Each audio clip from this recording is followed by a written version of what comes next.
Кудайдын батасын берсин, бир туугандар. Кошулгандар акырындан кошула беришсин. Биз ушул бейиш, тозок жана өлгөндөн кийинки жашоо деген сабагыбызды баштайбыз. Бул сабак 6 сабактан турат.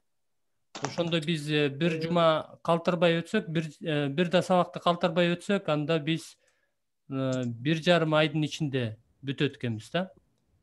Мен бул жака досканы колдоном. Анан бир аз эрежелерди түшүндүрүп коеюн. Бул сабактын аты өзү бейиш, тозок жана өлгөндөн кийинки жашоо. Негизи бул тема кимди кызыктырат? Көбүнчө адам эмне үчүн өлөт? Же болбосо өлгөндөн кийин жашоо барбы? Деген суроолорго жооп издегендерди кызыктырат, Демек, бүгүн биз ушул суроого жоопторду издегендер кызыгып келдик деп ойлойм. Анан мен бир аз эрежелер менен тааныштырып коеюн. Сабак учурунда микрофондоруңарды өчүрүп коюп турсаңыздар, башкага сүйлөп атканда тоскоолдук болбош үчүн. Эгерде микрофондор мындай эмени ачканда дагы, китептерди ачканда дагы угула берет мындай. Мен угулуп атам. Ооба. Угулуп атам, мисалы үчүн. Угулуп атат. Байкадам, угула берет, анан сүйлөгөнгө тоскоолдук кылат да. Мисалы үчүн мен сүйлөп атсам, силер ушинтип шылтылдатканда үндү басып коюшу мүмкүн да. Ошондуктан жооп берген учурларда иштетип коюп турсаңыздар болот, Анда эмесе баштайлы. Менин үнүм жакшы эле угулуп атабы? Жооп берип койсоңуздар, менин үнүм кандай угулуп атат?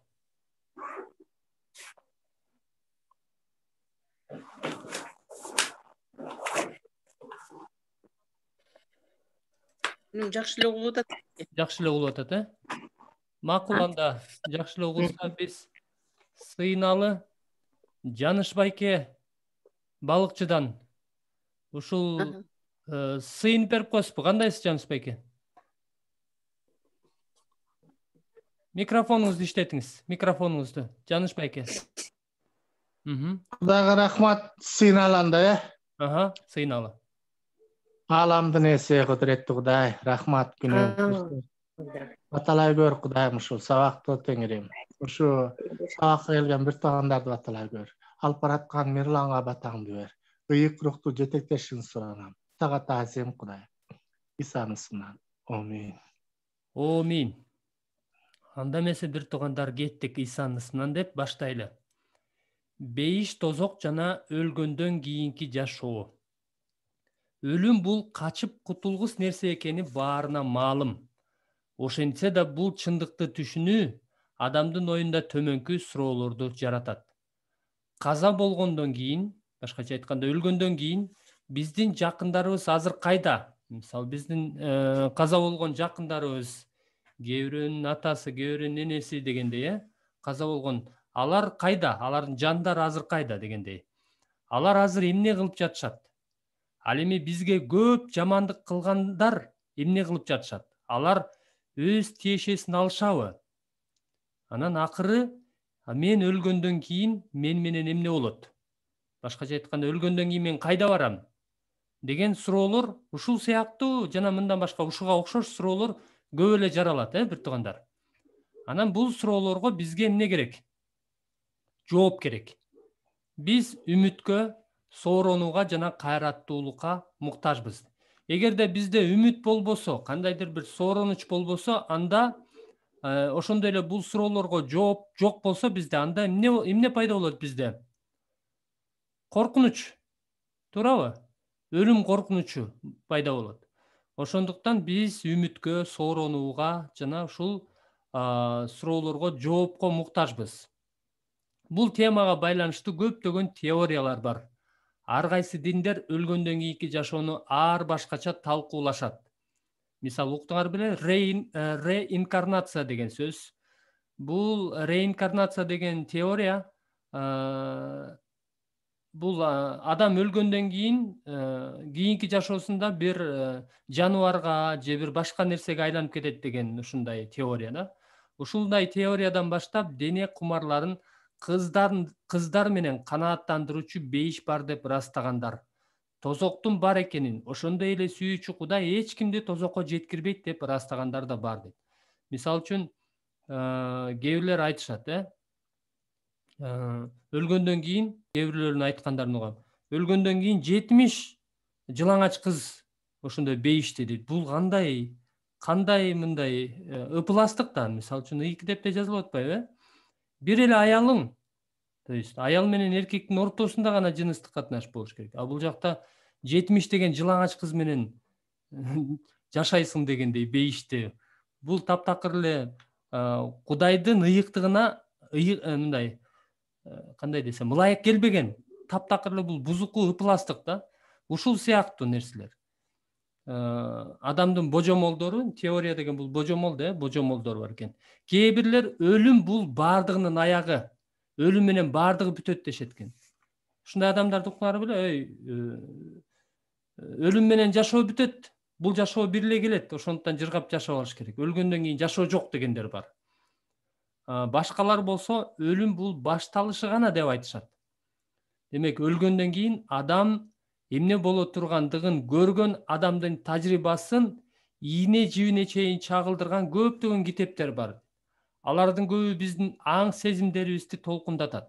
Башкалар болсо азап тозок жөнүндө айтышат. Ушундай аңгемелер биздин аң сезимибизди көптөгөн суроолорду пайда кылат. Мисалы, тозокту барып көрүп келди, же болбосо бейиш жөнүндөгү кандайдыр бир күбөлүктөр, тозок жөнүндөгү күбөлүктөр деген ушундай машаякчылыкта да ушундай теориялар же болбосо китептер бар. Анан аларды угуп алып, азыр интернетте дагы ушундай тез ушундай маалыматтар тарап жатат да. Бирок биз И китеп ошо өлгөндөн кийинки жашоо жөнүндө, бейиш жөнүндө, тозок жөнүндө эмне дейт так билишибиз керек. Алардын айткандары туурабы же алар өздөрүнүн мындай переживанияларын эле айтып жатышабы? Анткени аларда адам да алданып калышы мүмкүн да. Биз башка адамдардын тажрыйбасына ишене алабызбы? Бул алардын тажрыйбасы, жанагындай переживаниясы. Эгер алар алданып калган болсочу, биз бейиштин бар экени жөнүндө кимдир бирөө ал жака барып, ал тууралуу бизге айтып бериш үчүн кайра келгендигинен гана билебизби? Өлгөндөн кийин жашоо бар экенин божомолдогон бул адаттан сырткары көрүнүштөр адамды тынчтандырат же коркутат. Бирок булар жөн гана адамдык эскертүүлөрдүн жемиши болсочу, эгер өлүм бул баарынын аягы, андан кийин эч нерсе жок болсочу, мунун баардыгын билүү менен биз өзүбүзгө ылайыктуу теорияны тантап алсак болот. Бирок биз үчүн чындыкты билүү артык эмеспи? Өлгөндөн кийин бизди эмне күтүп турганын билүү. Чындык кайда? Чындык деген эмне? Биз эмнени бекем ырастай алабыз? Эгер өлүм ар бирибиздин башыбызга келе турган болсо, анда өлгөндөн кийин бизди эмне күтүп турганын билишибиз керек. Бейиш, тозок жана өлгөндөн кийинки жашоо аттуу окуу куралы Кудайдын сөзү бул тема тууралуу эмне дей тургандыгын силерге түшүндүрүп бере турган курс. Ыйык жазуу бул тууралуу силердин оюңар кандай экенине карабастан, Кудай бул тема жөнүндө эмне деп айтканын билүү үчүн өз убактыңарды эч аябагыла.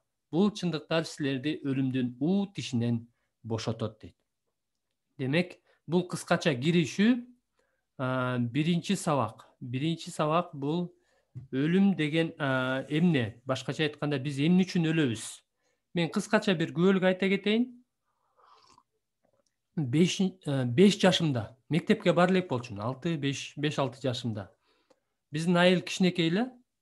Анан айылда эгерде кандайдыр бир адам каза болсо, айылдын тиги башында ушундай адам өлгөндөн кийин өкүрүк чыгат го. Анан биздин айылда ушундай кичинекей эле айыл болгондуктан айылдын аркы башына чейин жетет да ушундай өкүрүктүн үнү.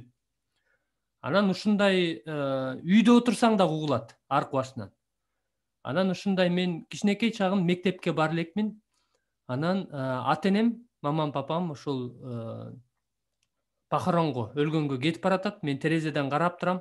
Анан ушундай суроо бергем да. Адам эмне үчүн өлөт? Мен мамам, папам өлбөй эле биз түбөлүк жашасак кандай болот деген. Мындай мектепке бара элек баланын суроосу да. Азыркы балдар ушундай суроо береби? Көбүнчө мындай интернет, телефон чукуп, анан мындай суроолорду эле көпчүлүк учурда бербейт да. Бирок элестеткиле ошол суроону мен ата энеме да бербептирмин эмнегедир. Билбейм, ушундай биз Кыргызда көбүнчө уялчылык болуп өсөбүз.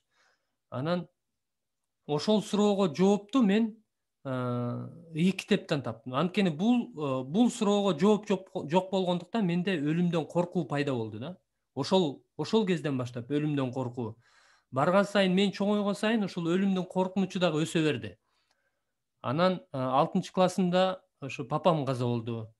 Ошол суроого жоопту мен анан Кудайга келгенден кийин, студент кезимде Кудайга келгенден кийин ыйык китептен таптым. Эми биз Кудайдын сөзү ушул адам эмне үчүн өлөт, биз эмне үчүн өлөбүз, ошол жөнүндө эмне дейт бүгүн карайбыз. Мына ушул чындыктардан мен таптым да. Азыр биз ошол чындыктарды бирге карайбыз. Мен силерге суроо берген учурларда ушу микрофондоруңарды иштетип жооп берсеңер болот да. Биринчи жума бул сабак да, биринчи сабак. Өлүм бул чындык. Баарыбыз эртели кеч өлөбүз. Забур 88 бөлүм 49 аятта. Адамдардын арасынан ким жашап, бирок өлүмдү көрбөй калды экен деп жазылган. Демек Забурчу ушинтип айтып атат, адамдардын арасынан ким бул жашоодо өлүмдү көрбөй жашады экен. Мунун жообу белгилүү, Өлүмдү көрбөй жашаган адам барбы? Барбы? Бул жашоодо. Микрофондоруңарды иштетип жооп берсеңер болот, бир туугандар. Барбы өлүмдү көрбөй жашагандар, өлбөй жашагандар барбы? Жок, кандай жашагандар. Жок. Демек Бар баары өлүшөт. Адам атадан баштап бүгүнкү күнгө чейин, бүгүнкү күндө 7 миллиардтан ашык адам болсо дагы бир дагы адам жок, Өлүм ар бирибиздин башыбызга келе тургандыктан төмөнкү суроолорго жооп алгыңар келеби? Өлүм деген эмне? Өлүм кантип келет? Биз баарыбыз эмне үчүн өлөбүз? Эгерде Кудай бул сүйүү болсо, анда эмне үчүн ал өлүмдү токтотпойт? Мына ушул суроолорго жоопторду карайбыз. Эми сабагыбызды баштадык. Байкоо жүргүзгүлө. Сабагыбызды өлүмдүн себептери жана өлүмдөн кийин эмне боло тургандыгы тууралуу ыйык жазууда эмне деп жазылганын кароодон баштайлы. Демек, жетекчиге Насаатчы 3:1-2 жана Еврейлер 9:27 аяттарды угуза окуп чыгып, бул үзүндүдө окуп жатканда андагы ачкыч сөздөрдү угуза айткыла жана аларды төмөнкүдөй кылып белгилегиле. Мына ушул эки сөздү бир туугандар мындай кылып белгилейт экенбиз. Убакытты тегеректейбиз, анан өлүм жөнүндө айтылган сөздү мындай мүрзөнүн эстелигин тартып белгилейбиз. Силер китебиңер болсо, мындай китеп мен көргөзөйүн, мындай. Китеп көрүнбөйт экен. Китепти менден сатып алсаңар болот. Тиги эмени чатта ким кааласа менден алсаңыздар болот. Кимге китеп мүмкүн эмес болсо, бул жактан карап өзүңөрдүн дептериңерге жазсаңар болот. Азыр бул жактан белгилейбиз бир туугандар. Силер айтып турасыңар ушул сөздөрдү кездештирген сайын. Мен окуп берем, Бардык нерсенин өз убагы белгилейбиз мындай. Мен сары кылып эле белгилей берейин, тегеректебей эле. Убагы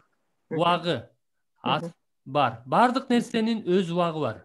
Асман астындагы ар бир нерсенин өз неси бар? Убагы бар.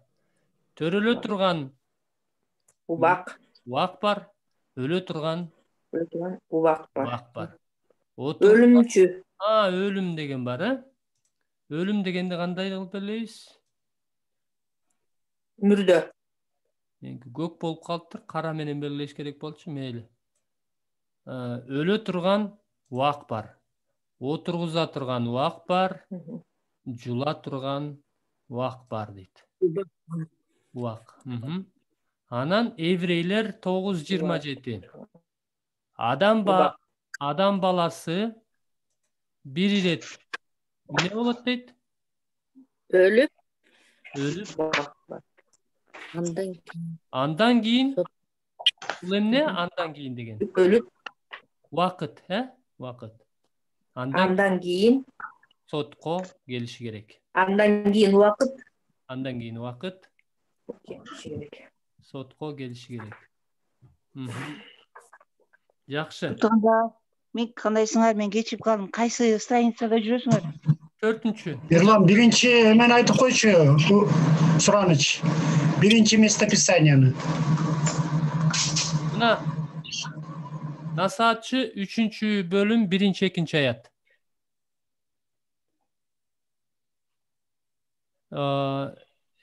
Телефондоруңарды иштетсеңер же компьютериңер болсо доскадан көрсөтүп турат. Мен немени демонстрация экранды коюп койгом.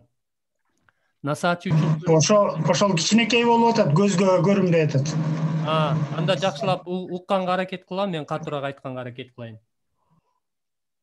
Насаатчы 3-чү бөлүм 1. Жок, бир кайталап коюп турсаң, Ерлан, ошол жакшы болот эле. Макул, аракет кылайын.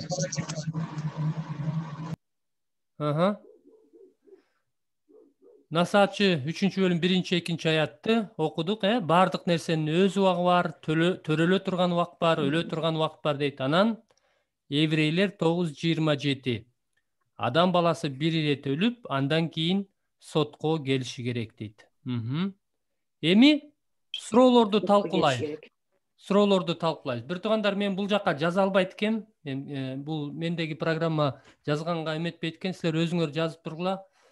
Суроолорду эми кезек менен окуйбуз. Микрофондоруңарды эми иштетсеңер болот, чогуу талкуулайбыз.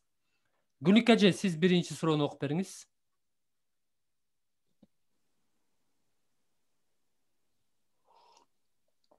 Майрам эже, сиз окуй берсеңиз, Гүлик эженин интернети жакшы болбогон.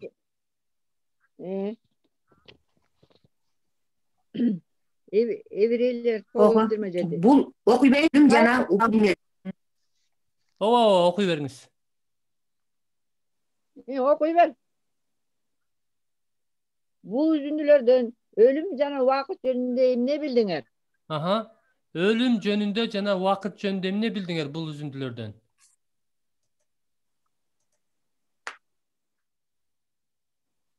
Бардыгынын өз убагы бар экен. Бардыгынын өз убагы бар. өлүмдүн өз убагы бар экен. Ар бир нерсенин өз убагы бар. Ар бир нерсенин өз убагы бар экен. Төрөлө турган убакыт бар экен жана өлө турган убакыт бар экен. Жазабыз, бир туугандар. Төрөлө турган убакыт бар, өлө турган убакыт бар экен.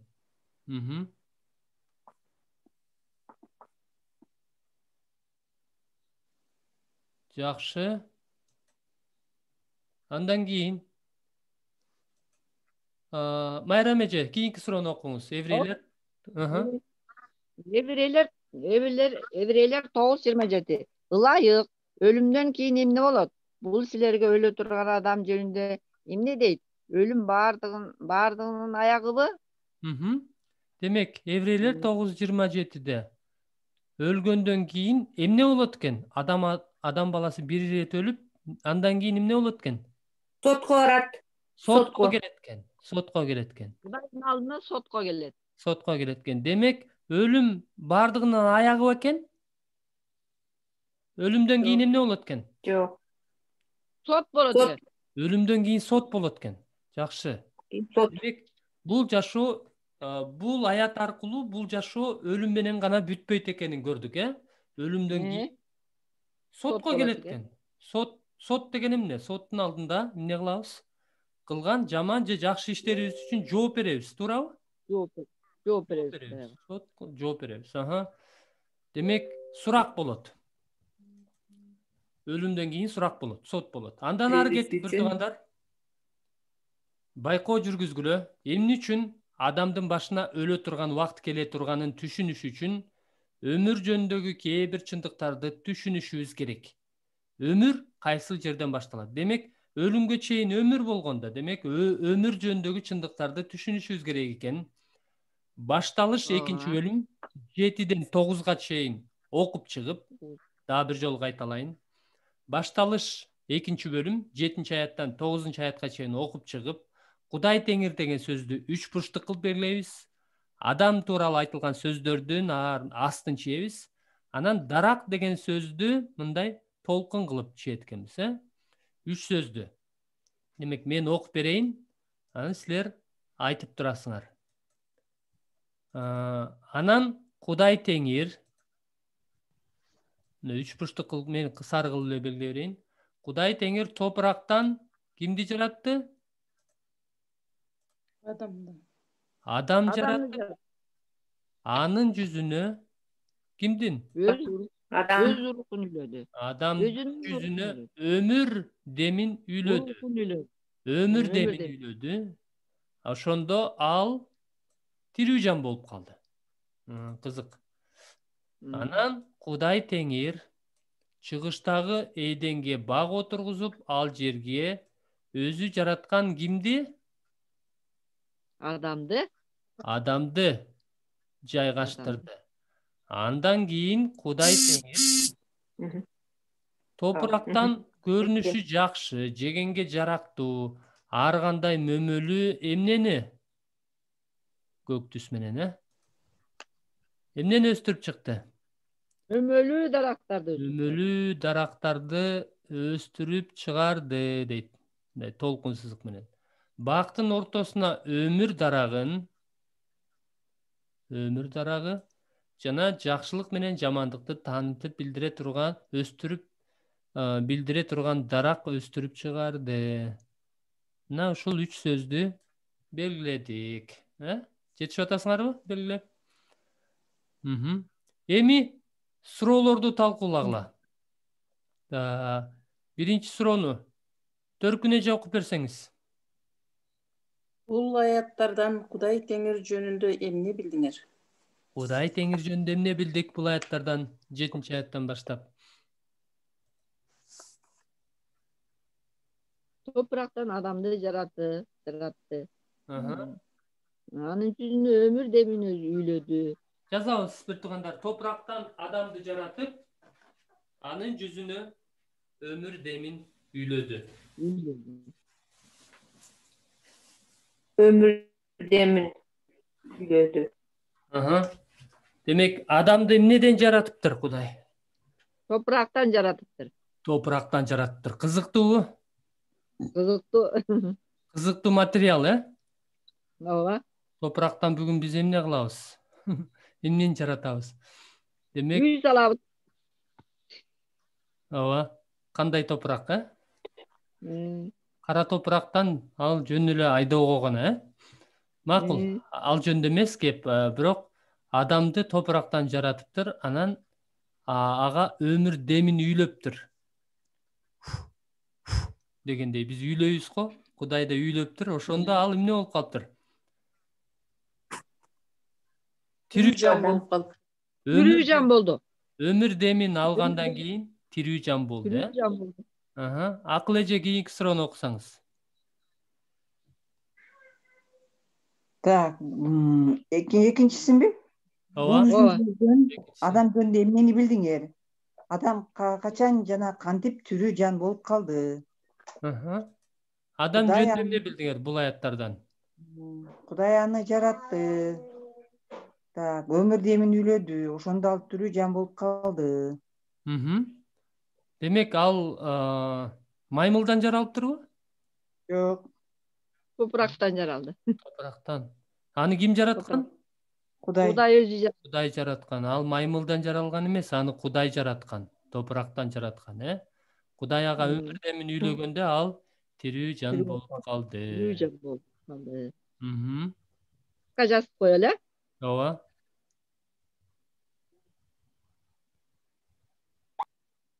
Жакшы.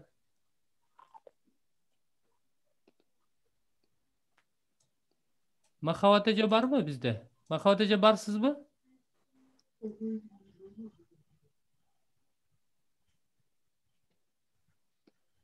Кийинки суроону Махабат эже окуп берсеңиз.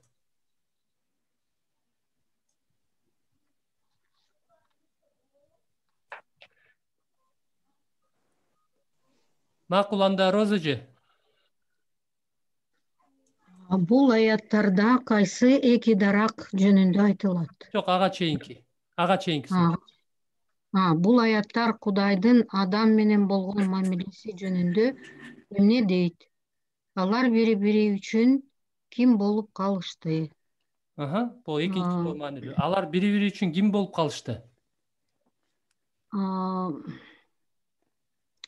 Адам, Кудай жараткан, адам болсо İnsan. жаралган да? Жаратылган. Жаратылган. Абдан жакшы. Кудай жаратуучу, ал эми адам бул жаратылган. Кыргызча жакшы сөздөр бар го мындай, макулук деген. Көп колдонбойбуз, бирок макулук, творение, тварь дегендей, макулук бул жаратылган. Же болбосо пенде деген сөздү көп колдонобуз, пенде. Жаратылган. Демек, адамдын жаратуучусу Кудай, ал жаратуучу экенин көрдүк. Ал эми адам бул жаратылган экен. Пенде, макулук. Бизде Сокулуктан эжекебиз бар экен. Алтын эже. Алтын эже окуп бере аласызбы? Микрофонуңузду иштетип. Акыркы суроонубу? Ооба. Бул аяттарда кайсы эки дарак жөнүндө айтылат? Кайсы эки дарак? Өмүр дарагы. Өмүр дарагы жана өлүм. Билдире турган. Жамандык менен жакшылыкты билдире турган. Жамандык менен жакшылыкты тааныта турган дарак, Бир сөз менен айтканда өлүм дарагы, то есть аны жесең өлөсүң деген, Кудай мурда контекстте ошентип айтат, Ушул даракты өстүрүп чыгарып, андан жебе, аны жесең, биз азыр карайбыз. Бирок эгерде кыска жазам десеңер, өмүр дарагы жана өлүм дарагы деп койсоңуздар деле болот.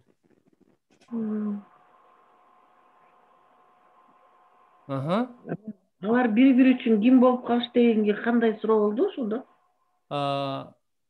Кудай жаратуучу, ал эми адам пенде.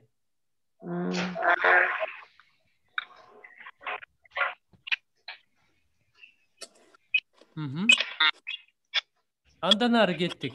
Эскертүү. Башталыш 2-бөлүм 7-аятка ылайык.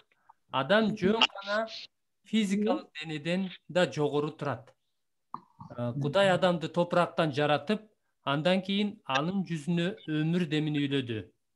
Кудай ушуну кылгандан кийин адам тирүү жан болуп калды. Байкоо жүргүзгүлө. Башталыш 2-бөлүм 15-тен 17-ге чейинки аяттарды угуза окуп чыгып, адам деген сөздүн астын чийебиз, анан өлөсүң деген сөздү мындай өлүм кылып белгилейбиз, Мүрзөнүн эстелигин тартып белгилейбиз. Эйден багын иштетсин жана сактасын деп Кудай Теңир кимди? Адамды ошол бакка жайгаштырды. Анан Кудай Теңир кимди? Адамга мындай деп осуят кылды. Бактагы ар кандай дарактын жемишинен жесең болот. Бирок жакшылык менен жамандыкты таанытып билдире турган дарактын жемишинен жебе. Анткени андан даам таткан күнү эмне болосуң? Өлүп каласың дейт. Демек, өлүп деген сөздү мындай Мүрзөнүн эстелигин тартып белгилейбиз. Жакшы, жетишип атасыңарбы туугандар? Ооба. Эми суроолорду окуйбуз. Суроолорду талкуулагыла дейт. Махабат эже, сиз барсызбы? Угулуп атам? Ооба, жакшы угулуп атат. Угулуп. Суроолорду талкуулагыла. Тексттен адам жөнүндө айтылгандарды белгилөө менен ал тууралуу эмне билдиңер? Бул аяттардан адам жөнүндө эмне билдик? Адам жөнүндө айтылган даракты белгилөө менен эмне билдиңер? Дарактан мөмөнү жебегиле дейт. Адамды ошол бакка жайгаштырды. Эйден багына жайгаштырды. Жазабыз, Кудай аны каяка жайгаштырды? Эйден багына жайгаштырды. Эмне үчүн ал жака жайгаштырды? Ал бакты иштетсин жана сактасын. Демек жазабыз, Эйден багын иштетсин жана сактасын деп ошол бакка жайгаштырылды.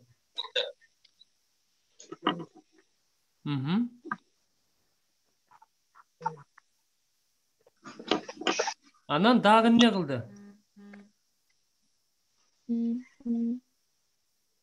Кудай ага эмне берди? Осуят кылды. Анан кийин осуят берди. Осуят берди. Осуят жана буйрук деп айтса да болобу? Буйрук деп. Жок, азырынча буйрук көрбөйбүз, бирок осуят. Ооба, мейли буйрук деп койсок деле болот, анткени жебе деген бул буйрук да. Бирок осуят негизи. Кудай ага осуят берди. Анткени бул жакта жазылып атпайбы, осуят кылды деп, Демек, Кудай ага осуят берди. Ооба. Андан ары Жаныш байке, кийинки суроону окусаңыз.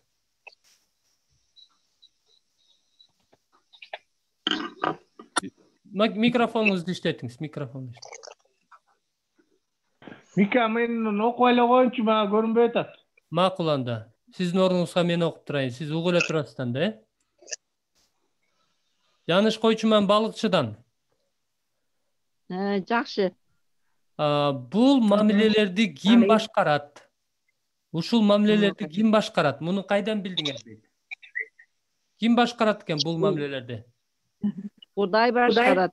Кудай башкарат. Кайдан билдик Кудай башкарарын? Буга чейинки аяттардан. Сөздөн билдик. Сөздөн билдик. Ошондой эле сөздө эмне деп жазылган? Ким жаратуучу, ким пенде? Ал адам Кудай жаратуучу, ал эми адам пенде, адам жаратылган.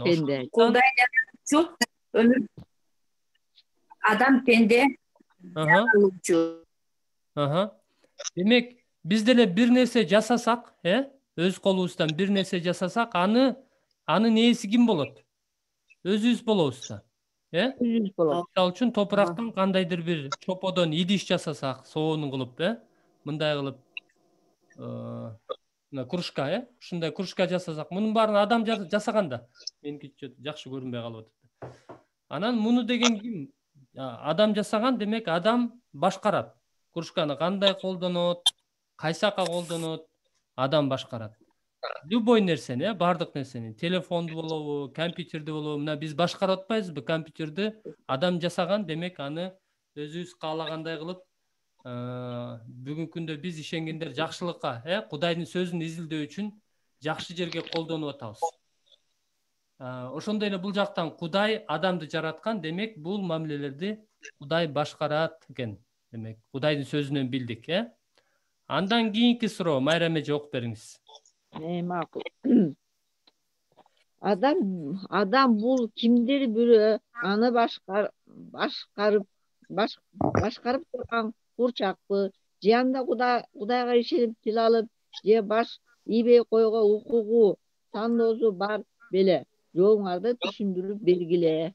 Адам, Кудай адамды мындай курчак кылып же робот кылып жаратты беле? Же анын Кудайга тил албай койгон мындай тандоосу, эрки барбы? Кандай деп ойлойсуңар?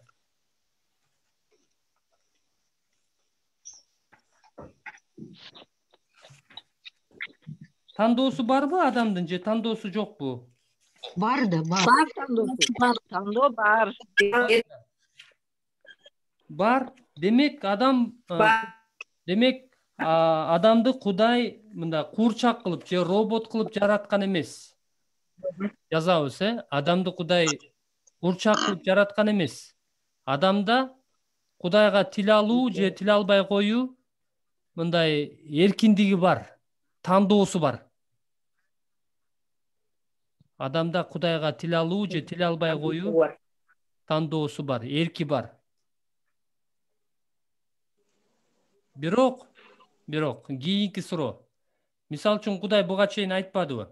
Кудай адамды жаратты, аны Эйден багына жайгаштырды, баардык тамак ашын Кудай кам көрүп берди.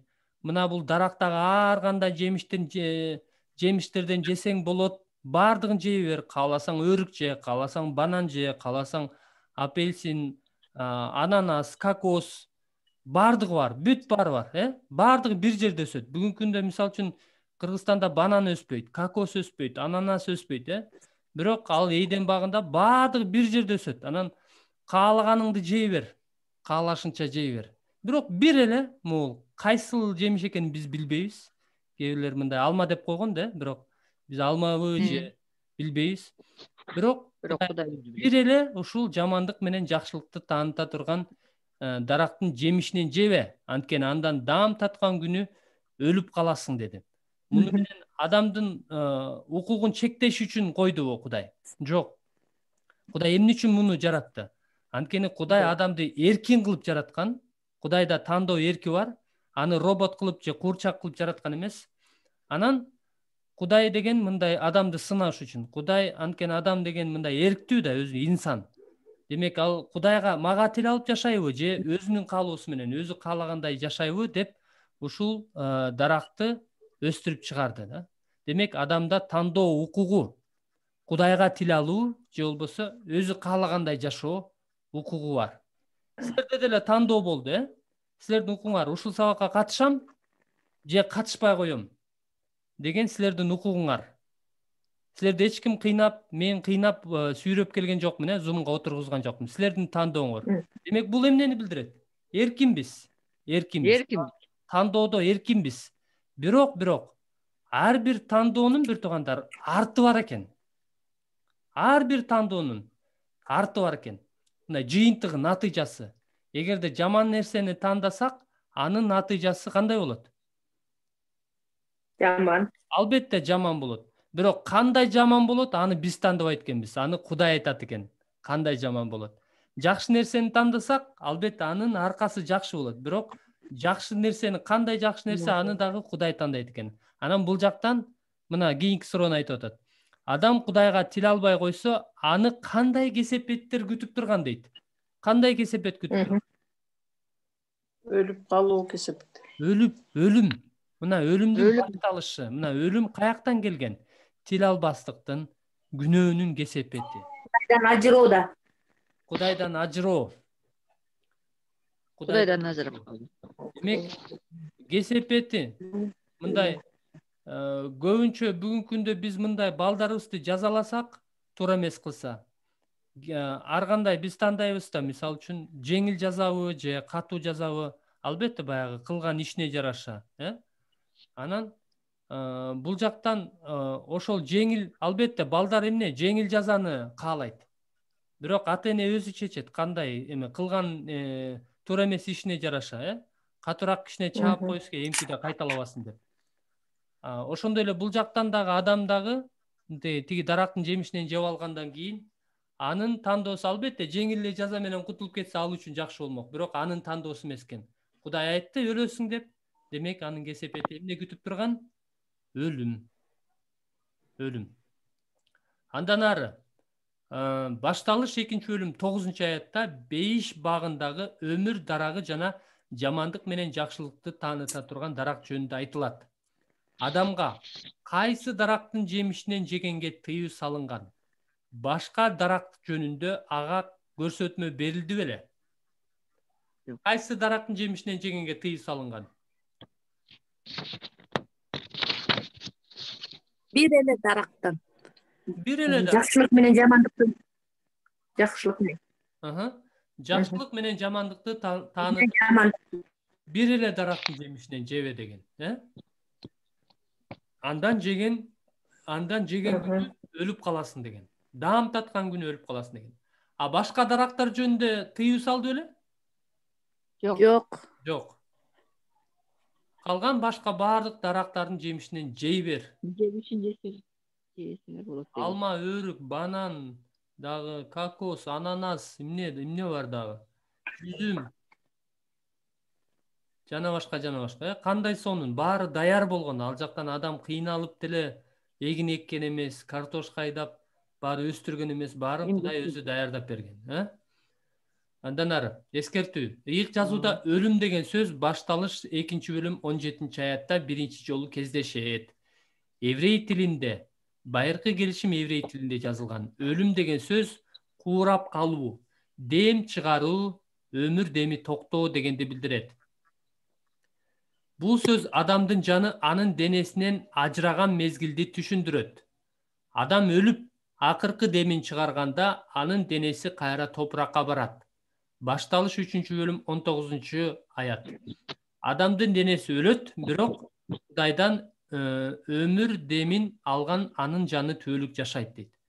Демек, жанагы топурактан жаратылган адам эмне болот экен? Өмүр деми чыккандан кийин кайра эле топуракка барат экен. Ал эми адамдын жаны ал эмне экен? Түбөлүктүү экен ал.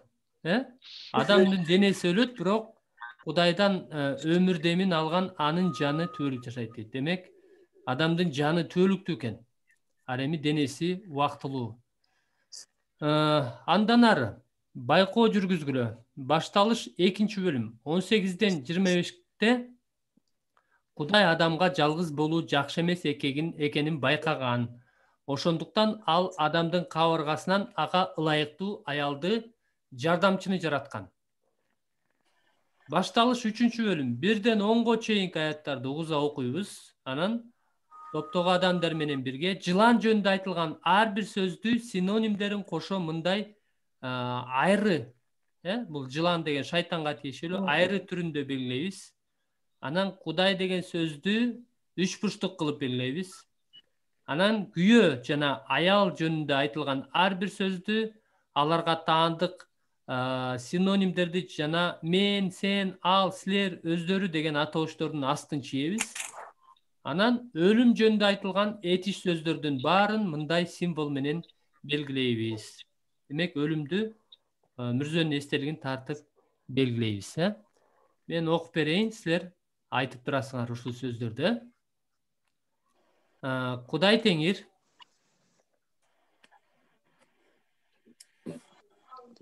Теңир жараткан бардык тала айбанаттарынын ичинен ким?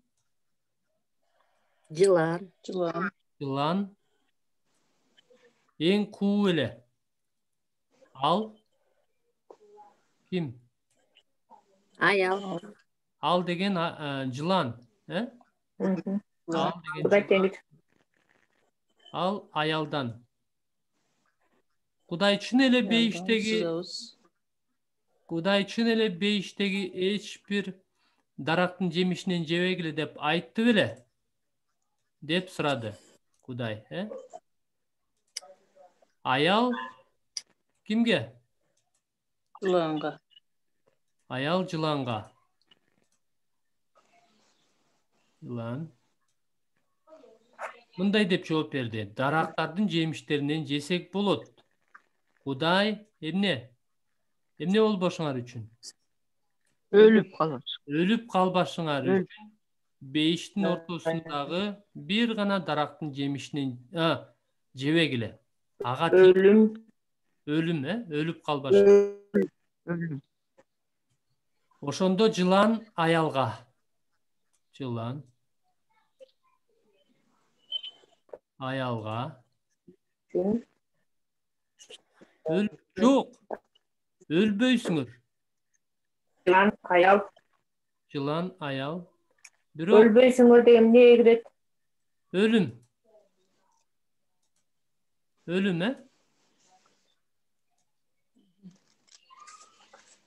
Өлбөйсүңөр. Бирок Кудай силердин деген бул аял менен күйөөсү, адам менен ово.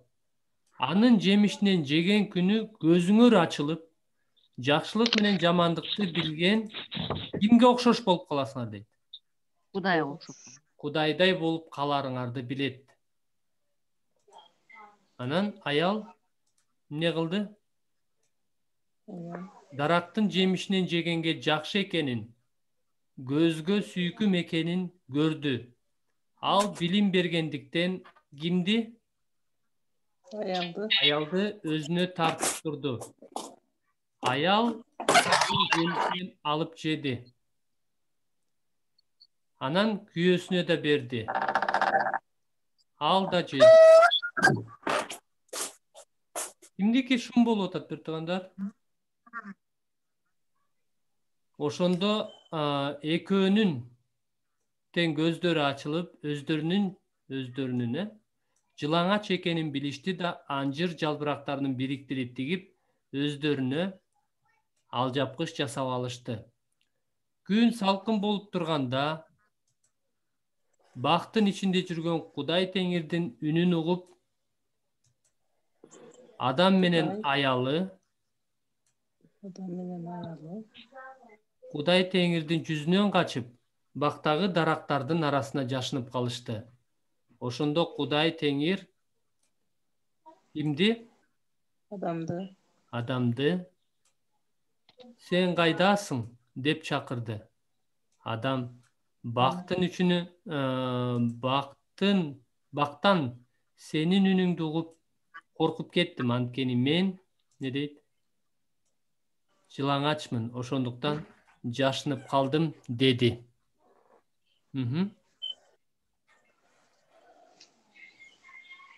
Суроолорду талкуулагыла.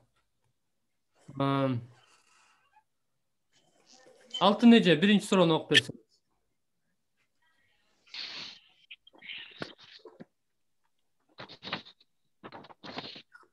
Кудайга тил албоонун кесипетине байланыштуу жылан кандай келечектеги сунуш кылып жатат? Келечекти сунуш кылып жатат? Ага чейинки үстүңкү суроону.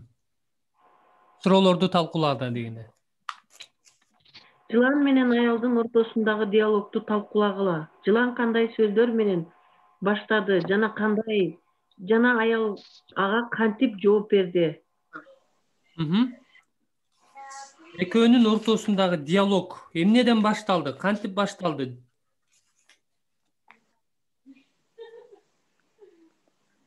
Аялдан биринчи сурады. Кудай чын эле бейиштеги эч бир дарактан жемишинен жебегиле деп айтты беле деп. Демек, карасаңар, жылан негизи шайтан жылан болуп келип азгырып атат. Кандай тактикасын байкадыңар жыландын? Ал кандай экен өзү? Чын эле бейиштеги. Эң куу эле дейт. Анан эмне деген сөздү айтты? Чын эле ушундайбы? Чын эле сен ушундайсыңбы? Деген мындай шектенүүнү себеп атат, Мындай Исанын азгырганда дагы ал айтпады беле? Чын эле сен эгерде сен чын эле Кудайдын уулу болсоң, деп мындай биринчи тактикасы. Чын эле Кудай ушинтип айтты беле? Деп мындай шектенүүнү себеп атат. Анан адам эмне болот? Чын эле ушинтип айтты беле деп ойлонот. Ооба. Же жок, же болбосо кандайдыр бир шектенүүгө жол берет. Демек, бул аркылуу биринчи ошондой жылан куу экен. Анан ал шектенүүнү себеп экен. Анан карасаңар аябай бир кандай десем, орусча айтканда наводящий деп коет да. Сөзгө тартыш үчүн. Ооба же жок деп жооп бербеш үчүн, мындай сүйлөшүш үчүн, мамилелешиш үчүн ошондой тактика деп коет. Наводящий суроо деп коет, вопрос. Карасаңар эмне деп айтып атат? Бейиште эч бир дарактын жемишинен жебегиле деп айтты беле? Кудай чын эле ушинтип айтты беле? Жебегиле деп айтты беле? Жок. Бир гана дарактын жемишинен жебегиле деген. Карасаңар, бул суроону бергенде, бул суроого жок же ооба деп жооп бере албайсың. Бул суроого сөзсүз мындай сүйлөм менен жооп бериш керек. Толук жооп бериш керек. Дарактардын жемишинен жесек болот. Кудай өлүп калбашыңар үчүн бейиштин ортосундагы бир гана дарактын жемишинен жебегиле деп айткан дейт. Демек, карасаңар, мындай толук жооп берип атат бул суроого. Анан ошондон кийин эмне деп атат? Өлүп каласыңар десе, шайтан эмне деди? Жылан эмне деди? Жок, өлбөйсүңөр дейт. Жок, өлбөйсүңөр дейт. Демек, мындай нерсени байкасак болот, бир туугандар. Кудай айткан жебегиле деп, шайтан эмне дейт? Жей бергиле. Кудай айтат өлөсүңөр, ал эми шайтан өлбөйсүңөр дейт. Бул эмнени билдирет? Кудайдын сөзүн эмне кылып атат шайтан? Бурмалап атат. Бурмалап атат. Демек, жылан Кудайдын сөзүн бурмалап, чындыкты мындай жалганга алмаштырып атат. Демек бул анын тактикасы ушундай, анын ыкмасы ушундай. Чындыкты жалганга алмаштырат. Ал башка бир өзүнүн ойлоп таппайт бир нерсени. Ушу бар нерсени эле ошону эле колдонуп, Кудайдын сөзүн колдонуп азгырат экен. Кийинки суроону Майрам эже окусаңыз. Мирлан, уруксаты бир суроо. Саат 8-ге чейин эле болобу? 8:30 чейин болот. Анткени бизде 8-де сыйыны бар эле да, чогуу сыйыны. Мен чыга берсем болот да. Ооба. Рахмат. Окуй берейинби? Ооба, окуй бериңиз. Кудайга тил албоонун кесепетине байланыштуу жылан кандай келечекти сунуш кылып жатат? Аял ага тыюу салынган дарактын жемишинен эмне үчүн жебеши керектигин түшүндүрүп бергенде жылан аялга эмне деп айтты? Кандай келечекти сунуш кылып атат? Кудайга тил албоонун кесепетине байланыштуу. 5-аятта карасаңар. 5-аятта. Жылан айтып атат. Жемишинен жеген күнү көзүңөр ачылып Кудайдай болуп каласыңар деп атат. Жакшылык менен жамандыкты билген Кудайдай болуп каласыңар деп атат. Демек, кандай келечек мындай? Кудайдай болуп каласыңар, же болбосо Кудайдан көз карандысыз жашоону сунуш кылып атат. Силерде мындайча айтканда, ал түзмө-түз айткан жок да, бирок мындайча айтканда кыйыр айтып атат. Кудайдын силерге кереги жок. Силер өзүңөр Кудайдай болуп каласыңар. Өзүңөргө өзүңөр Кудай болосуңар, өзүңөр каалагандай жашайсыңар. Кудай эч кандай мындай силерге тыюу салуу, эч кандай буйрук бербейт. Силер өзүңөр каалагандай жашайсыңар деген мындай кудайсыз жашоону сунуш кылып атат. Демек жазабыз, өздөрүнө өздөрү Кудай болууну сунуштап атат. Өздөрүнө өздөрү Кудай болууну, Кудайдай болуп каларыңарды деген. Өздөрүнө өздөрү Кудай болууну сунуштап жатат.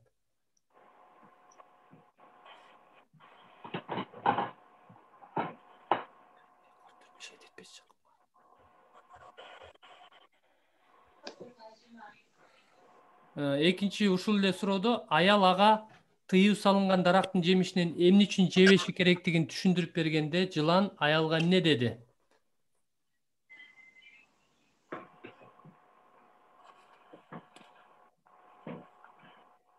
Өлбөйсүңөр.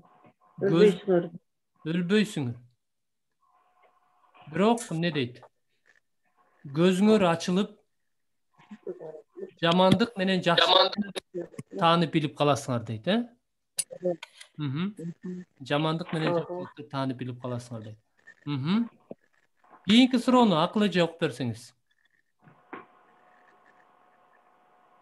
Айыл эмне кылды? Обонун тыюу салынган. Жок, ага чейинки. Жылан чындыкты айтты беле? Же жалган айтты беле? Жооңарды түшүндүрүп бергиле. Жылан чындыкты айткан эмес, жалганды айткан. Аларды как бы Кудайга каршы түрткү кылып атат да. Кудайдын сөзүнө шек саноо келтирип. Демек, Кудайдын чындык сөзүн ал эмне кылган? Жалган кылып көрсөткөн. Мына айтып атпайбы? Чындыкты айтты беле же жалган айтты беле деп. Ал чындыкты жалган кылып көрсөткөн. Мисалы бүгүнкү күндө мен силерге мындай ак кагазды алып туруп, бул кара десем силер ишенесиңерби? Канчалык кайра айтсам дагы ак, мындай А4 кагазды силерге көрсөтүп, апапакай. Могу кара кагаз десем силер ишенбейсиңер, туурабы?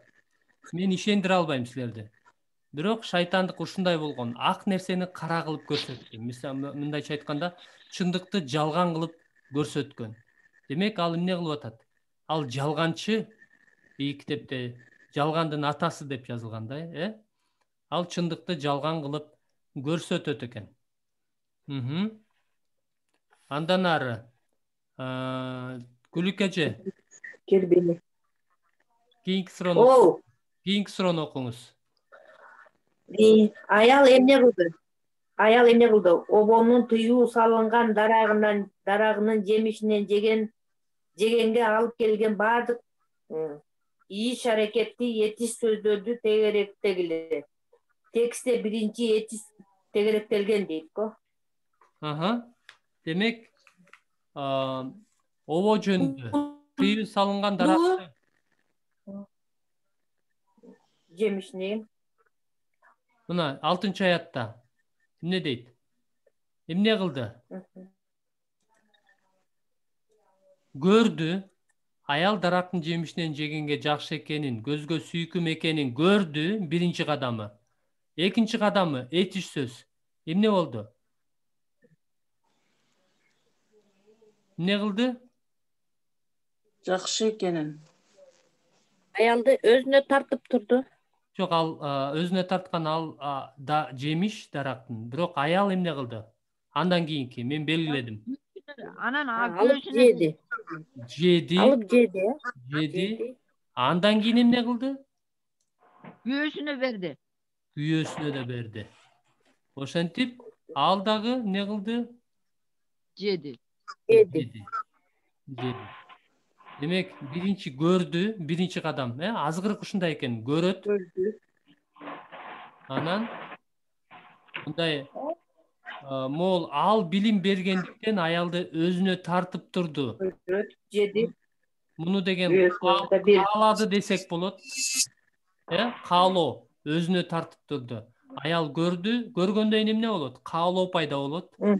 Каалоо өзүнө тартып атканы, значит, аял ага тартылып атканы ал каалоосу, Муну деле белгилеп коелучу, бирок түз эмес, бирок каймана маанинде болсо дагы тартып турду. Аял анын жемишинен жеди. 3 кадам экен, бир туугандар. Көрдү, каалады, кылды. Кийин дагы ушул дөөттүн жашоосунан ушуга оп-окшош бир окуяны көрөбүз кийин дагы. Демек, көрдү, каалады, жеди деп жазсак болот, Көрдү, каалады, жеди. Жеди. Кийинки суроо, Роза эже окуп берсеңиз. Аялдын тил албастыгына.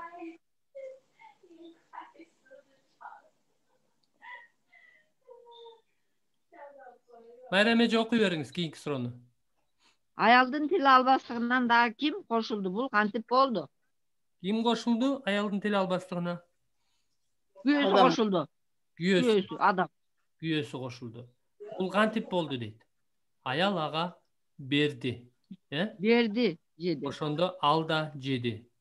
Анан күйөөсүнө да берди, ал дагы жеди дейт. Демек, экөө тең жеди. Аял биринчи азгырылды, анан күйөөсүнө берди, анан ал да жеди. Кийинки суроо. Адам аялы экөө Кудайга тил албастык кылгандан кийин эмне кылышты? Эмне өзгөрдү? Адам менен Оонун бул кадамына эмне түрткү болду? Эмне өзгөрдү? Эмне кылышты жегенден кийин? Алардын көздөрү ачылды. Экөөнүн көздөрү ачылды. Өздөрүнүн жылаңач экенин билишти. Жылаңач экенин билишти. Анан анжыр жалбырактарынан өздөрүнө кийим тигип алышты. Демек 3 кадам болду. Демек 3 кадам болуптур. Биринчи, экөөнүн тең көздөрү ачылыптыр. Ооба. Көздөрү эмнеге ачылды? Жамандык менен жакшылыкка, Жамандык, жакшылык. Күнөө жок жерде жамандык да жакшылык да жок, Жамандыкты да жакшылыкты да билишчү эмес күнөө жок жерде. Ооба. Демек, алардын көздөрү ачылды. Күлүкече өздөрүнүн жылаңач экенин билди. Өздөрүнүн жылаңач экенин билишти, андан кийин билгенден эмне кылышты? Алжапкыч жасап алышты дейт. Бириктирип тигип алжапкыч жасап алышты.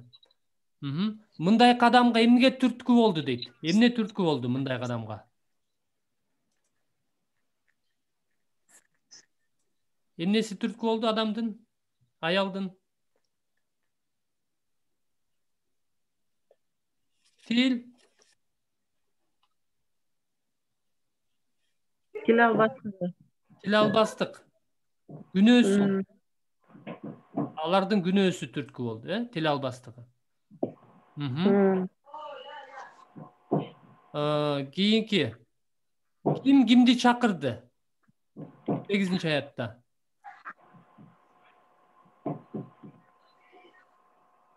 Кудай тегин үнү угулуп адам менен аялды Кудай чакырды. Адамды чакырды. Кудай адамды чакырды. Кудай адамды чакырды. Кудай адамды чакырды. Кийинки суроо. Силер бул үзүндүдөн тил албастыктын натыйжасы жөнүндө эмне билдиңер? Өз байкоолоруңардын натыйжасын талкуулагыла дейт. Демек, тил албастыктын натыйжасы жөнүндө эмне билдик? Тил албастыктын натыйжасы эмнени алып келет экен? Күнөө кылган алып келет. Тил албастык бул өзү эле күнөө да. Өлүмдү алып келет экен, өлүм. Күнөөнүн натыйжасы өлүм. Бирок өлүмгө чейин дагы карасаңар бир туугандар. Азыр дароо эле өлүм кирдиби же бир аздан кийин кирдиби? Бир аздан кийин.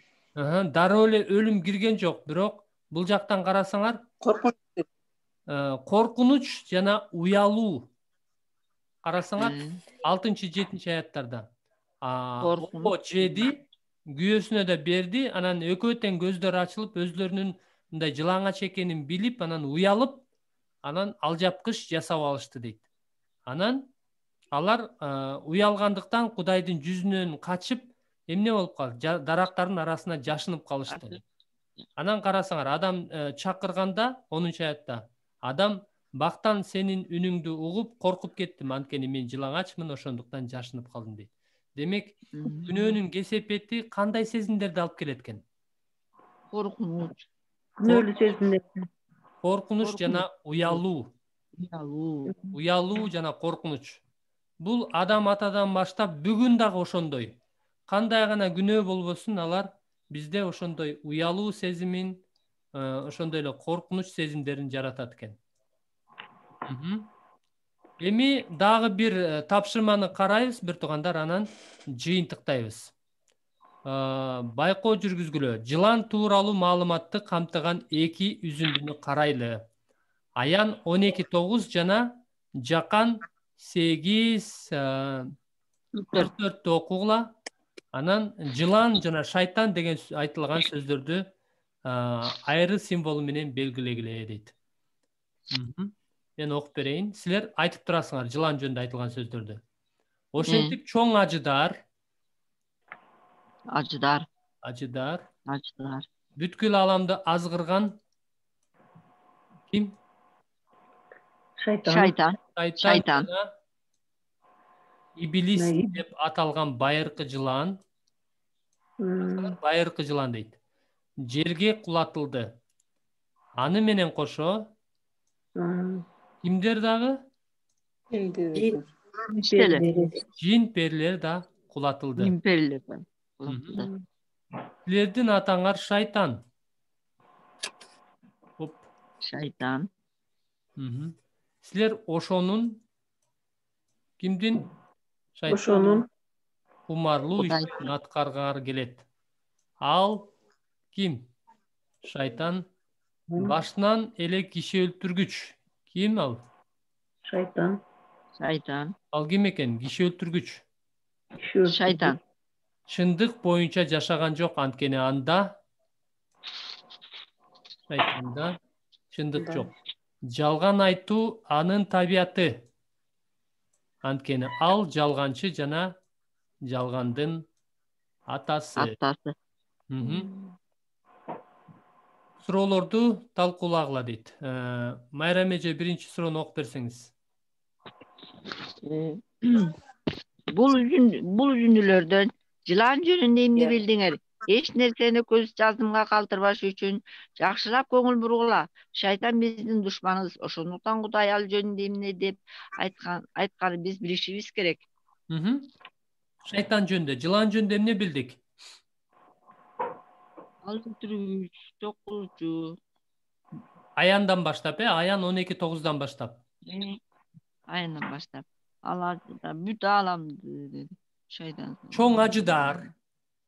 бүткүл ааламды азгырган шайтан жана Шайтан. анын ысымы Иблис. шайтан жана иблис. Иблис. Эмне болуптур аны менен? Аны менен кошо жин перилер да кулатылган. Ал байыркы жылан дейт. Көрдүңөрбү? Жана башталыштан көрбөдүк беле?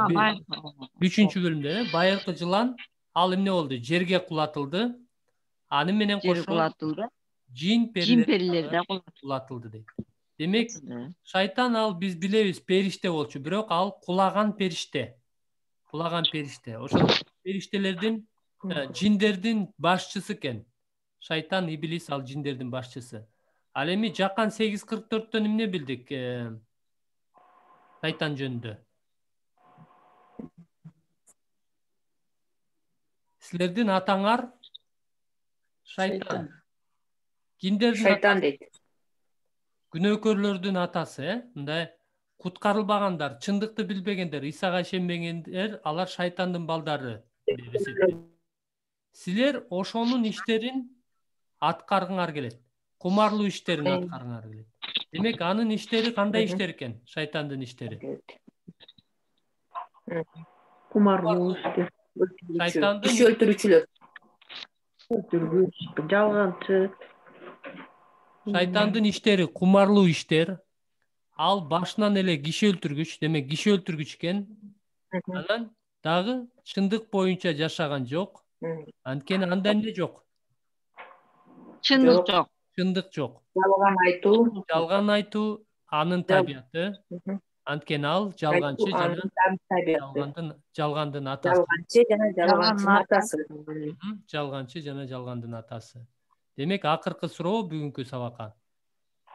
Силер бул аяттардан башталыш китебинде айтылгандарга байланыштуу кандай чындыктарды билдиңер? Биздин душманыбыз шайтандын табияты кандай экен? Шайтан жөнүндө Жалганчы киши өлтүргүч экен. Киши өлтүргүч. Азгыруучу. Азгыруучу. Дагы? Жалган айтат. Жалган айтуу. Жалган айтуу. Кудайдын сөзүн бурмалайт. Кудайдын сөзүн бурмалайт. Башында эмне кылды эле ал? Кудайдын сөзүн бурмалап, азгырган. Туурабы? Өлбөйсүңөр деп. Өлбөйсүңөр. Анан жанагы Кудай эмелерди, Кудай чын эле ушинтип айтты беле? Кудай чын эле бейиштеги эч бир дарактын жемишинен жебегиле деп айтты беле деп, ал эмне кылды? Кудайдын сөзүн бурмалады. Жалган кылып көрсөттү да. Кудай антип айткан эмес да. Кудай бейиштеги Эйден багындагы баардык дарактын жемишинен жей берсеңер болот деген. Ушул эле сөздү шайтан бурмалап, мындай жалган кылып көрсөттү. Демек, ал жалганчы жана жалгандын атасы экен. Киши өлтүргүч экен, Ошентип ал Адам менен Обону азгырып, аларды эмне кылды? Өлтүрдү. Албетте, Адам менен Обо дароо эле өлүп калган жок, бирок алар рухий жактан өлүштү. Алар 900 жыл жашаса дагы кийин эмне? Денелик жактан өлүштү. Анан кийин анын кесепетин биз кийинки сабакта карайбыз. Азыр ушун менен токтотолу, бир туугандар.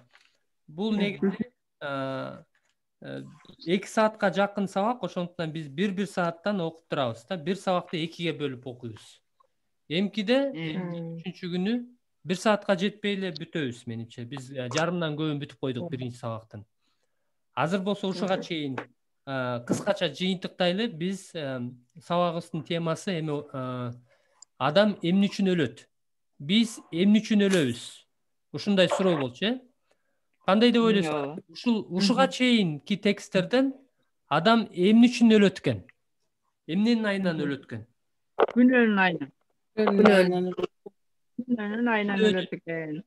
Күнөөнүн Кудайга тил албастыктын айынан, Күнөө кетиргенге чейин адам өлө турган болуп жаралыптырбы же өлбөй турган болуп жаратылыптырбы?